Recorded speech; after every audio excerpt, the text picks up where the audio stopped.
I'm going to give a brief outline on Charles Herbert Lightoller, who survived the Titanic disaster. And then I will follow with his testimony from the Christian Science Sentinel of October 1912. Charles Herbert Lightoller was born in Chorley, Lancashire, England, on March 30th, 1874, to Frederick James Lightoller and Sarah Jane Widows. His two siblings both died of scarlet fever in early childhood. At the age of 13, he began a 4-year apprenticeship on board the Primrose Hill. On his second voyage, he sailed with another crew on a different ship, and during a storm, they were forced to land in Rio de Janeiro during a smallpox epidemic and a revolution. Another storm caused the ship to run aground on an uninhabited island where they were rescued and taken to Australia. Lightoller joined a crew of a clipper ship and returned to England. He returned for a third voyage on the Primrose Hill and ended up in India, where he passed his second mate's certificate. He served on board another ship which caught fire, and for his efforts in fighting the fire and saving that ship, he was promoted to second mate. In 1895, at the age of 21, he was considered a veteran of dangerous seas, and with his mate's ticket, he left sailing ships for steamships. After 3 years of service in the African Royal Mail Service on the West African coast, he nearly died from a heavy bout of malaria. While serving on the majestic ship, he met Sylvia Hawley Wilson on her way home to Sydney, Australia, after a brief stay in England. In 1903, they married at St. James Church in New York City. It was around that time that he first came in contact with Christian Scientists, when a leaflet was stashed in his pocket on the streets of New York, which led him to take up the study of Christian Science. On March 20th, 1912, Charles Lightoller boarded the RMS Titanic in Belfast, Northern Ireland, as first officer for the sea trials. At sea, he had the 6 o'clock to 10 o'clock watch every morning and evening.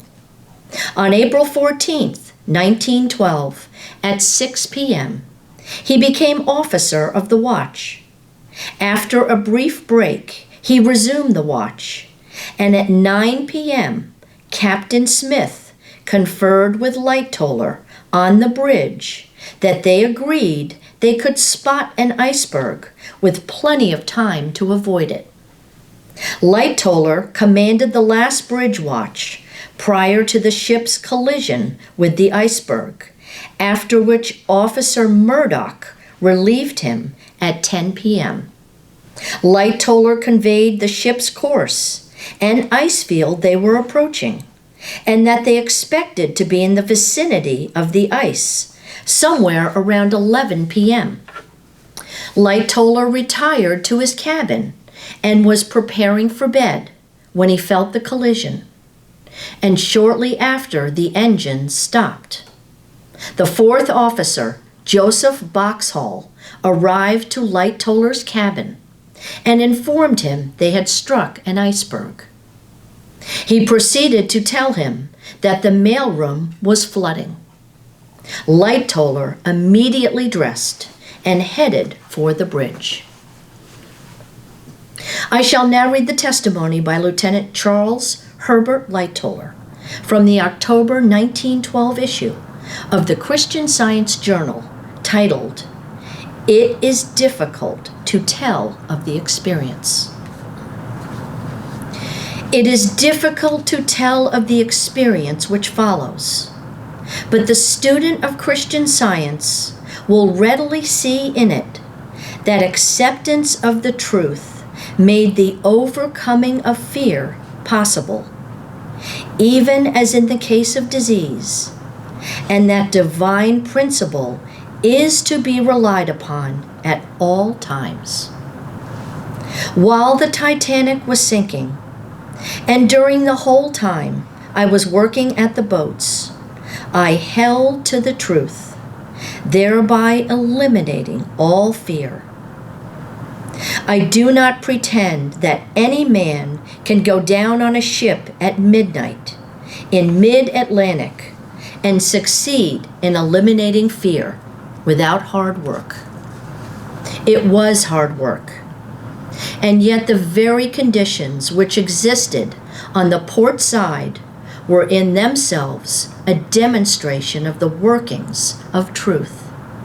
For not the slightest hitch occurred, and all boats were got away. The last one, which was a flat-bottomed collapsible, floating off the deck. Now it is proverbial that the last thing a sailor will think of is a life belt. Certainly no thought had entered my head of my own life belt, and I was far too busy at the boats to leave them, even had I thought of it. And this is how I came to obtain my belt. Murdoch had been appointed chief. I was first, and Blair was second officer. In that rank, we had joined the Titanic in Belfast. Shortly before we sailed from Southampton, Wild, who was formerly chief of the Olympic, and who was to have been given command of another of the White Star steamers, which, owing to the coal strike and other reasons, was laid up, was sent for the time being to the Titanic as chief, Murdoch ranking back to first, myself to second, and Blair standing out for the voyage. Now it will be seen why it was that Wild, on wanting some articles which were received by the first officer in Belfast, came to me. I took him into the first officer's room and showed him where they were, and was on my way back on deck again when I heard Wild say, "I am going to put on my life belt." At that precise moment, I was passing my own room door, facing which is a wardrobe, and on the top of this was my own life belt. On hearing Wild's remark, I instinctively looked into the room and reached for the belt and put it on. I now resumed my work at the boats, finally calling for men to follow me up on top of the officers' quarters to cut adrift the last boat which was stowed there. This boat we had not time even to open up, so just hover down to the deck from which we had launched the others. As I saw her slide over the edge of the quarters, I turned and ran across the deck to the other side of the ship to see if anything further could be done. Looking down, I could see all material work was finished. So from where I was on top of the quarters and above the bridge, I faced forward and walked into the water. The sudden immersion in this penetratingly cold water for a few seconds overcame all thought, and I struck out blindly for the crow's nest, which is on the foremast and was at that time just above the water.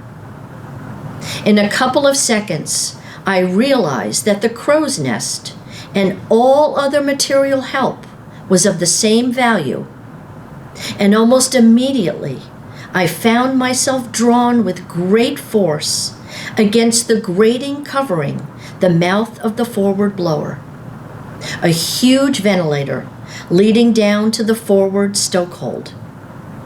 In this position, I went below the surface with the ship.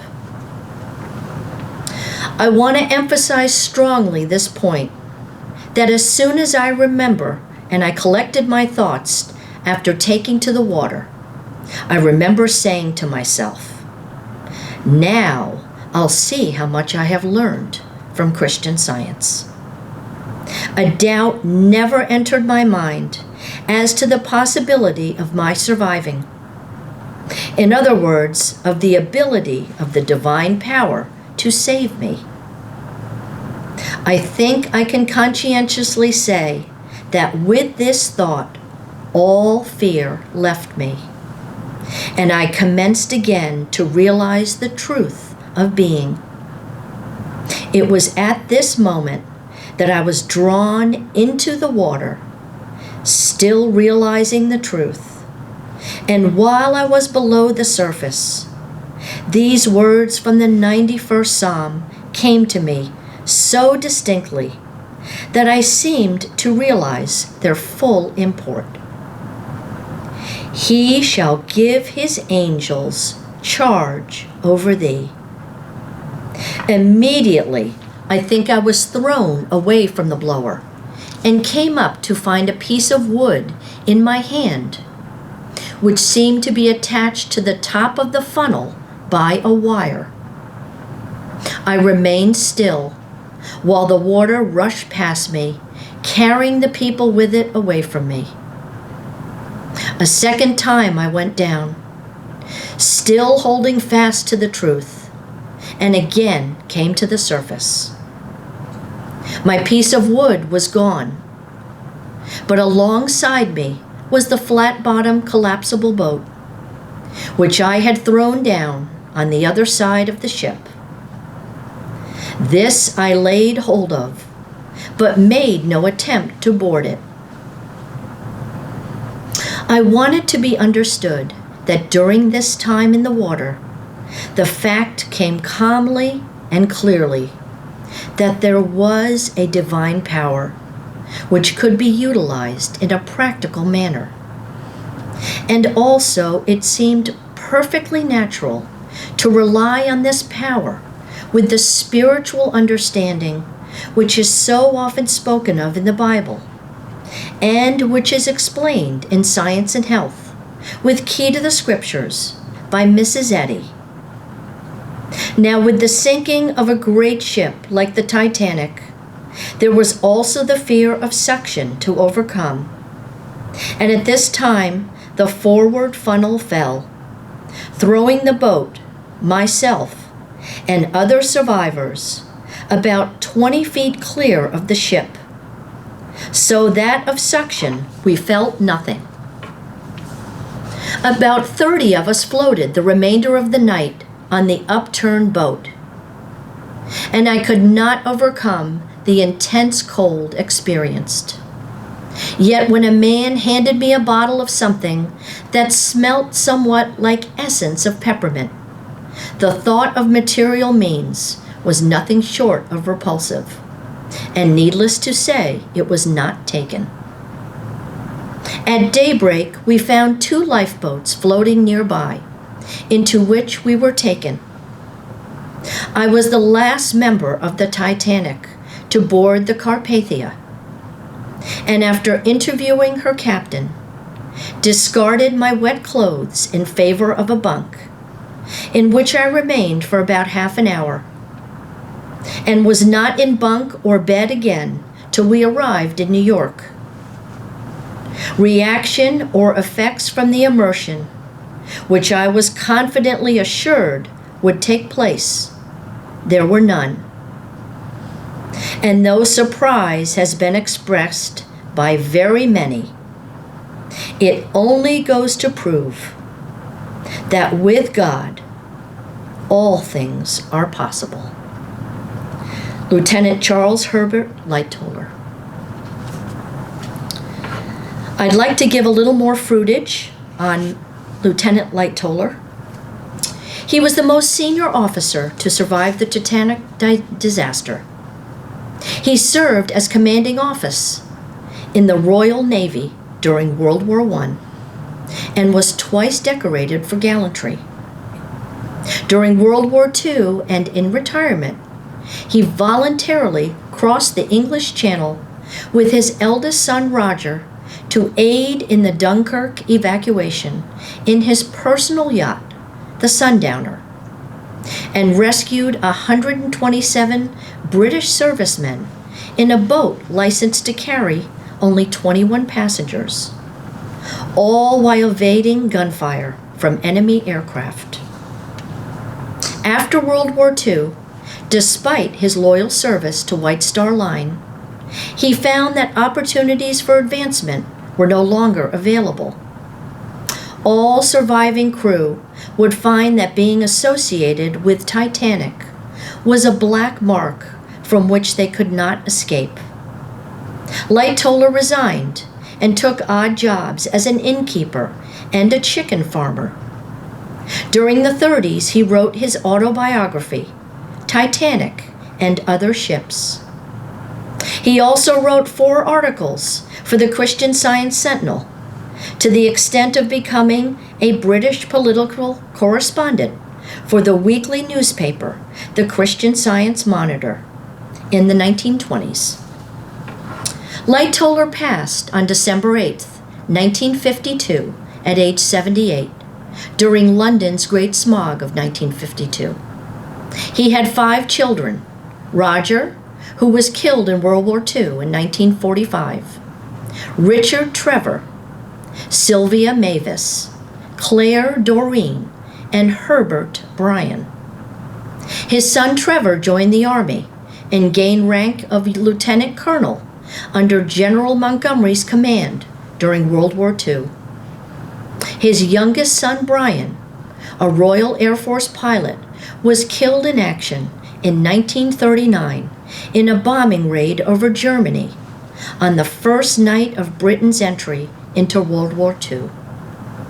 His grandson, A.T. Lightoller, served in the Royal Navy, commanding a submarine in the early 70s.